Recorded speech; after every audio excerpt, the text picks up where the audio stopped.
اللہ اکبر اللہ اکبر اللہ اکبر اللہ اکبر۔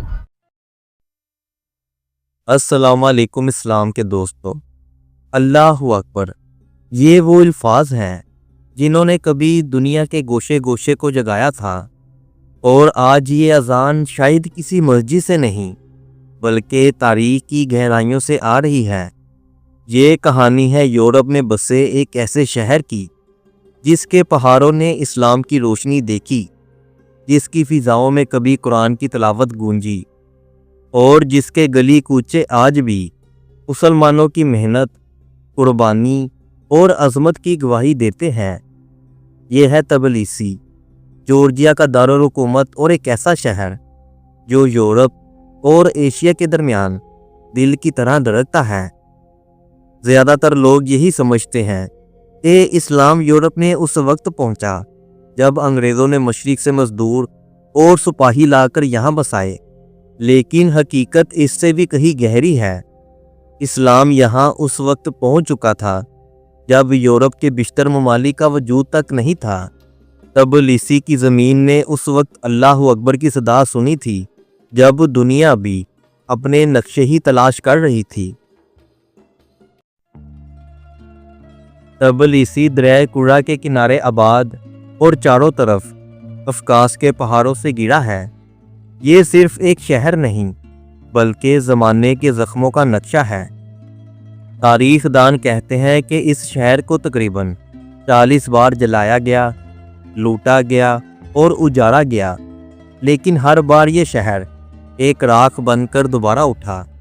یہ شہر کبھی بازنطینیوں کے ہاتھوں تو کبھی ایرانیوں کے قبضوں اور کبھی عیسائی بادشاہوں کے ہاتھوں میں رہا، لیکن ایک دور ایسا بھی آیا جب اسلام کا پرچم یہاں لہرایا اور تبلیسی اسلامی تہذیب کا مرکز بن گیا۔ 7ویں صدی عیسوی دنیا بدل رہی تھی۔ عرب سرزمین سے ایک نئی روشنی، ایک نیا پیغام پھیل رہا تھا، لا الہ الا اللہ کا پیغام۔ اسلام کی فتوحات جب شام، عراق، ایران اور ارمینیا تک پہنچی تو مسلمانوں نے اپنی نظریں قفقاز کے پہاڑوں پر ڈالی۔ یہ وہ خطہ تھا جو یورپ اور ایشیا کا دروازہ تھا، اور اسی دروازے پر کھڑا تھا ایک خوبصورت مگر متنازع شہر تبلیسی۔ 737 عیسوی میں خلافت اموی کے دور میں ایک بہادر عرب کمانڈر مروان بن محمد، جو بعد میں آخری اموی خلیفہ بھی بنے، انہوں نے اپنے لشکر کے ساتھ تبلیسی کی طرف پیش قدمی کی۔ یہ علاقہ اس وقت عبریا کہلاتا تھا، جہاں مقامی جورجیائی بادشاہت کے ساتھ ساتھ بازنطینی سلطنت اور ایران کے اثرات بھی موجود تھے۔ مروان بن محمد نے زبردست جنگیں لڑیں اور بالآخر اللہ کے حکم سے تبلیسی فتح کر لیا۔ یوں یہاں اسلام کا پرچم بلند ہوا اور شہر کو بنایا گیا امارات تبلیسی۔ تبلیسی امارات تقریباً 400 سال تک اسلامی دنیا کا حصہ رہا۔ یہ دور امن، تجارت، علم اور مذہبی رواداری کا زمانہ تھا۔ یہاں عربی زبان بولے جانے لگی، عدالتوں میں شریعت اسلامی کے قوانین نافذ ہوئے، اور شہر میں مساجد اور مدارس قائم کیے گئے۔ عرب مورخین لکھتے ہیں، تبلیسی ایک ایسا شہر تھا جہاں مسلمان، عیسائی اور یہودی ایک ہی بازار میں تجارت کرتے تھے، ایک ہی دریا سے پانی پیتے تھے اور ایک ہی خدا کے بندے ہونے کا احساس رکھتے تھے۔ تبلیسی اس وقت اسلامی دنیا اور قفقاز کے درمیان ایک تجارتی پل بن چکا تھا۔ یہاں سے قافلے بغداد، بخارا اور سمرقند تک جاتے تھے۔ شہر میں کاروانے سرائے، بازار اور سونے کے سکے یعنی درہم عام تھے۔ عربی زبان سرکاری زبان بن گئی اور اسلامی سکے پورے علاقے میں رائج ہو گئے۔ اسلام نے اس شہر کو صرف سیاسی طور پر نہیں بلکہ ثقافتی، علمی اور عمرانی لحاظ سے بھی بدل دیا۔ یہاں قرآن کی تعلیم عام ہوئی، مساجد میں درس و تدریس ہونے لگے اور اسلامی فن تعمیر نے اس شہر کا نقشہ بدل دیا۔ شہر کے کچھ پرانے حصوں میں آج بھی اس اسلامی فن کی جھلک دیکھی جا سکتی ہے۔ تھریلی گلیاں، گنبد نما چھتیں اور محرابی دروازے، ان پر قرآنی آیات کندہ تھیں۔ مگر جیسے کہ تاریخ ہمیشہ بتاتی ہے، جہاں عروج ہوتا ہے وہاں زوال بھی آتا ہے۔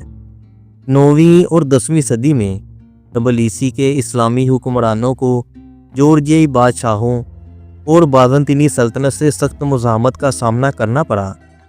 ایک طرف مسلمان امیر اور دوسری طرف عیسائی بادشاہت۔ یہ جنگ صرف تلوار کی نہیں تھی بلکہ ایمان اور طاقت کی تھی۔ آہستہ آہستہ اسلامی اثر کمزور پڑنے لگا۔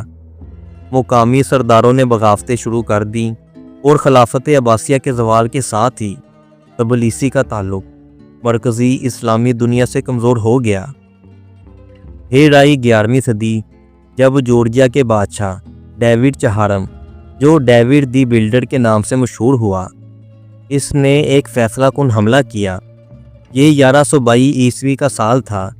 تبلیسی کے دروازے ٹوٹے، مساجد کے مینار خاموش ہوئے اور 400 سال بعد تبلیسی مسلمانوں کے ہاتھوں سے نکل گیا۔ جب عیسائی بادشاہوں نے اقتدار کو سنبھالا تو انہوں نے تبلیسی کو آرتھوڈوکس عیسائیت کا مرکز بنا دیا۔ بہت سی مساجد تباہ کر دی گئیں، کچھ کو چرچ میں تبدیل کر دیا گیا، اسلامی کتابیں جلائی گئیں اور عربی زبان سرکاری زبان سے ہٹا دی گئی۔ مگر اسلامی روح پوری طرح سے ختم نہ ہو سکی۔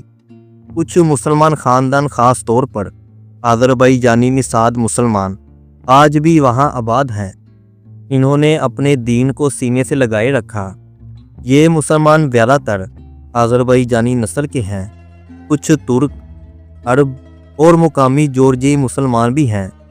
یہ لوگ زیادہ تر پرانے شہر کے علاقے میں رہتے ہیں، جہاں ایک مشہور جامع مسجد تبلیسی بھی ہے، جہاں شیعہ اور سنی دونوں اکٹھے نماز پڑھتے ہیں۔ آج بھی جب آپ پرانے تبلیسی کی گلیوں میں جائیں تو ایک جگہ ایسی ہے جہاں وقت رک سا جاتا ہے۔ وہ ہے جامع مسجد تبلیسی، اسلام کی آخری نشانی۔ یہ وہی مقام ہے جہاں شیعہ اور سنی ایک ساتھ نماز ادا کرتے ہیں۔ دنیا میں شاید ایسی کوئی اور دوسری مثال نہیں جہاں دو مسالک ایک ہی صف میں کھڑے ہوں۔ یہ مسجد 18ویں صدی میں فارسی حکمرانوں نے تعمیر کروائی تھی اور آج بھی یہ تبلیسی میں اسلام کی زندہ علامت ہے۔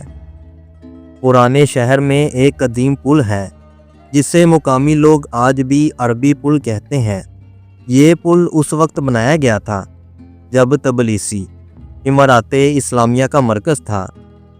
یہ پل تاجروں کے لیے کاروان سرائے تک جانے کا راستہ تھا، جہاں بغداد، دمشق اور بخارا سے آنے والے قافلے قیام کرتے، تجارت کرتے اور دین کی باتیں کیا کرتے۔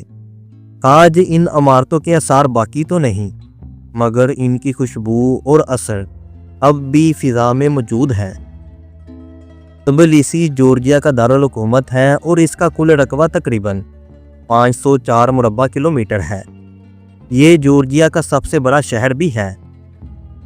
اس شہر کی آبادی تقریباً 13,30,000 ہے اور یہاں 15 سے 20,000 مسلمان آباد ہیں۔ جورجیا کی کل آبادی میں تقریباً 10% لوگ مسلمان ہیں، یعنی پورے ملک میں تقریباً 4 لاکھ کے قریب مسلمان رہتے ہیں۔ آج تبلیسی ایک کثیر الثقافتی شہر ہے۔ یہاں جورجیائی، ارمینیائی، آذربائیجانی، روسی، یہودی اور کرد سب ایک ساتھ رہتے ہیں۔ اگر آپ کبھی تبلیسی جائیں تو یاد رکھیں، یہ صرف ایک شہر نہیں، یہ اسلام کی قربانیوں اور تاریخ کی صدا ہے۔ آج بھی جب سورج قفقاز کے پہاڑوں کے پیچھے ڈوبتا ہے تو تبلیسی کے پتھروں سے گویا ایک مدھم آواز ابھرتی ہے، لا الہ الا اللہ کی۔ یورپ میں بسے جورجیا کے اس شہر کا سفر کیسا لگا؟ کمنٹ سیکشن میں ضرور بتائیے گا۔ تو ملتے ہیں آپ سے اگلی ویڈیو میں کسی اور ملک کسی اور اسلامی بستی میں، تب تک کے لیے اللہ حافظ۔